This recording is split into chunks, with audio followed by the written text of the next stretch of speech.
नारायण नारायण. माघ मासातील हे व्रत करताना श्री सतीदेवी नदीच्या तीरावर जाऊन श्री महादेवांचे पूजन करीत होत्या आणि दक्ष प्रजापती मात्र याबद्दल अनभिज्ञ होते. मात्र एके दिवशी तो क्षण आलाच. नारायण नारायण.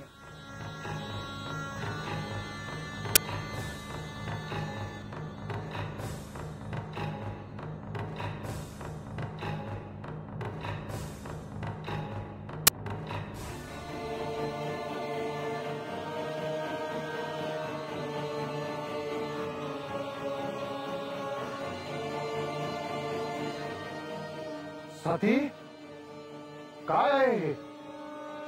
कुठून येते आहेस तू? स्वामी, मी काय म्हणते? देवी, तुम्हाला हे ठाऊक होते की सती अशी बाहेर गेली आहे ते? हो, म्हणजे तिच्या पूजेत मी हस्तक्षेप करायचं नाही असं आपण आधीच ठरवलं नाही का? हो, पण ती अशी बाहेर जाणार आहे याबद्दल मला कोणीच काहीच कल्पना दिलेली नाही. साथी, कुठून येते आहेस तू? नदीच्या तीरावरून माझे पूजा कार्य करून. नदीच्या तीरावरून? त्या ठिकाणी का गेली होतीस तू? माझ्या व्रतानुसार पूजा करायला.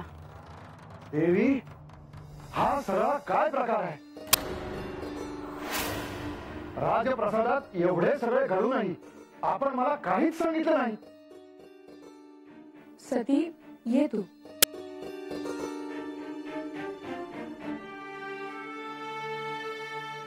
देवी, आपण माझ्यापासून काही लपवत तर नाही ना? सांगा देवी. नाही, सतीच्या बाबतीत जे काही घडणार आहे ते आपल्याला ठाऊकच आहे. त्यामुळे यात लपवण्यासारखे काहीच नाही. तसे असेल तर उत्तम. असो, निघूया.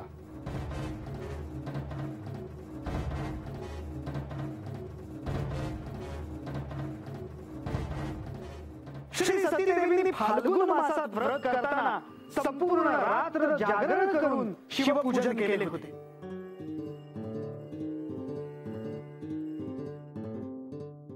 फाल्गुन कृष्ण चतुर्दशीला त्यांनी बेलाच्या फळाने शिवपूजन केले. नारायण नारायण.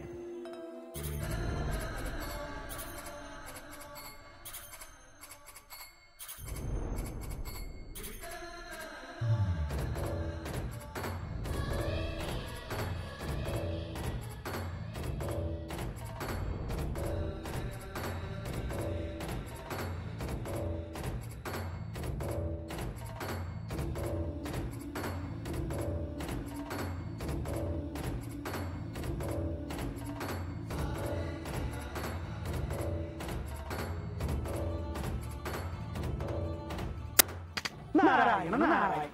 चैत्र वैशाख आणि ज्येष्ठ या मासातील व्रत करताना श्री सतीदेवींनी चैत्र शुद्ध चतुर्दशीला दिवस रात्र शिवस्मरण केले. पळस आणि दवळा यांनी त्यांची पूजा केली. वैशाख शुद्ध तृतीयेला त्यांनी तिळाचा आहार घेतला आणि नव्या जवाच्या भाताने त्यांनी रुद्रदेवांची पूजा केली. महिनाभर त्यांनी हेच पूजन सुरू ठेवले. ज्येष्ठ पौर्णिमेला वस्त्र आणि मालतीच्या फुलांनी त्यांनी शिवपूजन करून संपूर्ण मास याच उपासनेत त्यांनी व्यतीत केला.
दिवसांमागून दिवस जात होते, मासांमागून मास जात होते, ऋतू पुढे जात होते आणि श्री सती देवींची तपश्चर्या देखील.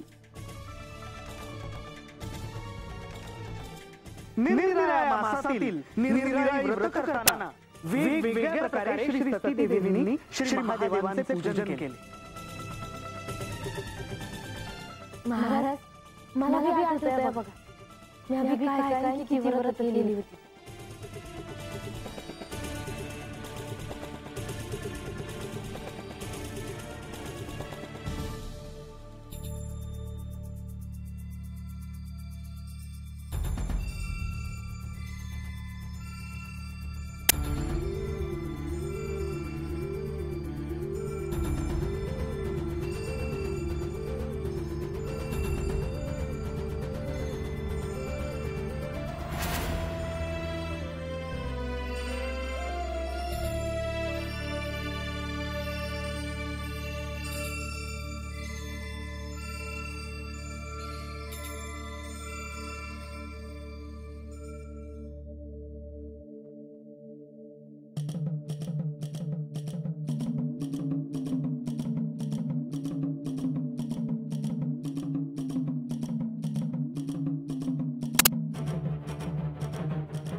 लागलेली राख तुझ्या माथी लाव.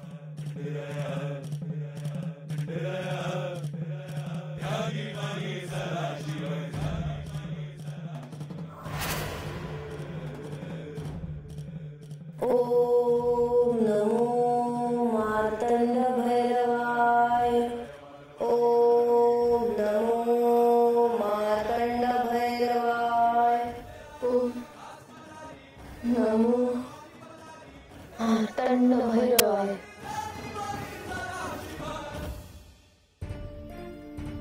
बानू, खरंच तू मला प्राप्त करण्यासाठी फार कठोर अशी साधना केली आहेस. देवा, तुमचा आशीर्वाद आहे.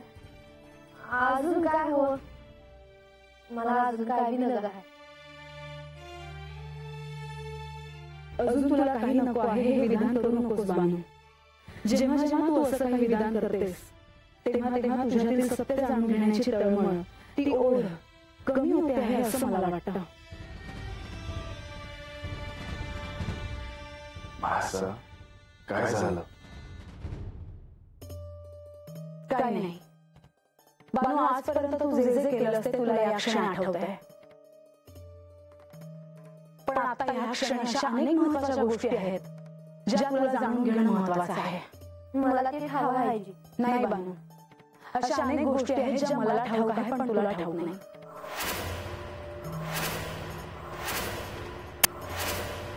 दुर्दैवाने तुला त्या जाणून घ्याव्याशा वाटत नाही. त्यामुळे मला जे प्राप्त करायचं आहे त्या दिशेने मी मार्गक्रमण करणार हे स्वाभाविकच आहे.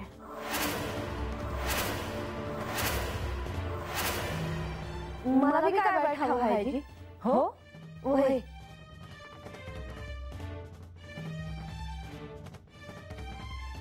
महाराज, बानूच्या मनातील सत्य करण्यासाठीचा संघर्ष टिकून ठेवण्यासाठी तू हे सारं करत आहेस हे माझ्या ध्यानात आलं आहे. परंतु मासा, या क्षणी तुझ्या मनात नेमकं काय आहे सांगते. बाबा तुला सारं काही ठाऊक आहे असं तू म्हणतेस, मग मला सांगशील सतीदेवींचा ज्येष्ठ मासातील व्रत संपल्यावर कोणत्या मासाला प्रारंभ झाला होता? महासाताई, मी या रानात राहणारी. या अगोदर मला ते ठाव नव्हतं, पण आता मला ठाव झालं आहे का ज्येष्ठ मास संपल्यानंतर आषाढ मास सुरू होतोय. यात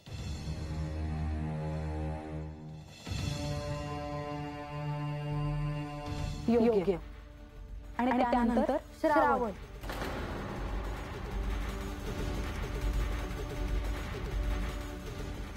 कारण ह्या मासामध्ये मी आधी देवांसाठी व्रत केलं होतं आणि म्हणून मला हे समजत हवं आहे.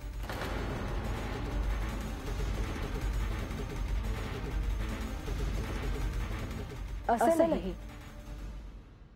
मग मला सांग, हा मास श्री महादेवांना सर्वाधिक प्रिय का आहे?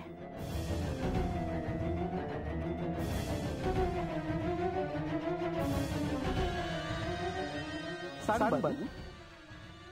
हा श्रावण मास श्री महादेवांना प्रिय का आहे?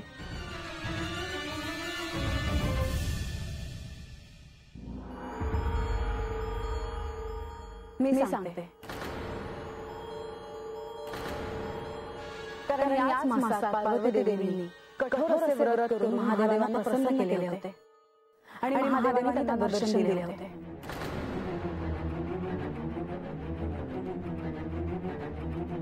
पार्वती देवींनी अन्न पाण्याशिवाय शिवस्मरण केले होते आणि यानंतर श्री पार्वती देवींचा आणि श्री महादेवांचा विवाह झाला होता आणि म्हणून श्री महादेवांना हा मास सर्वाधिक प्रिय आहे.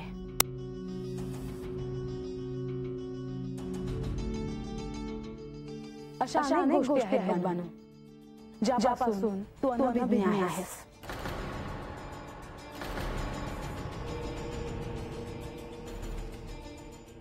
बानू,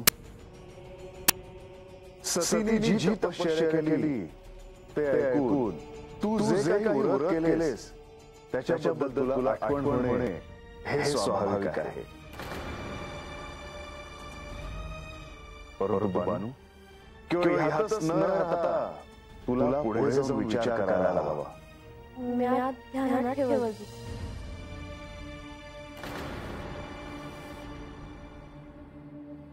मुनिवर, आख्यानाला प्रारंभ करा. होय देवा. नारायण नारायण. तर आषाढ मासात श्री सतीदेवींनी शुद्ध चतुर्दशीला काळे वस्त्र आणि मालतीच्या फुलांनी शिवपूजन केले. तर श्रावण मासात शुद्ध अष्टमी आणि चतुर्दशीला पवित्र वस्त्र आणि यज्ञोपवीत वाहून त्यांनी शिवपूजन केले.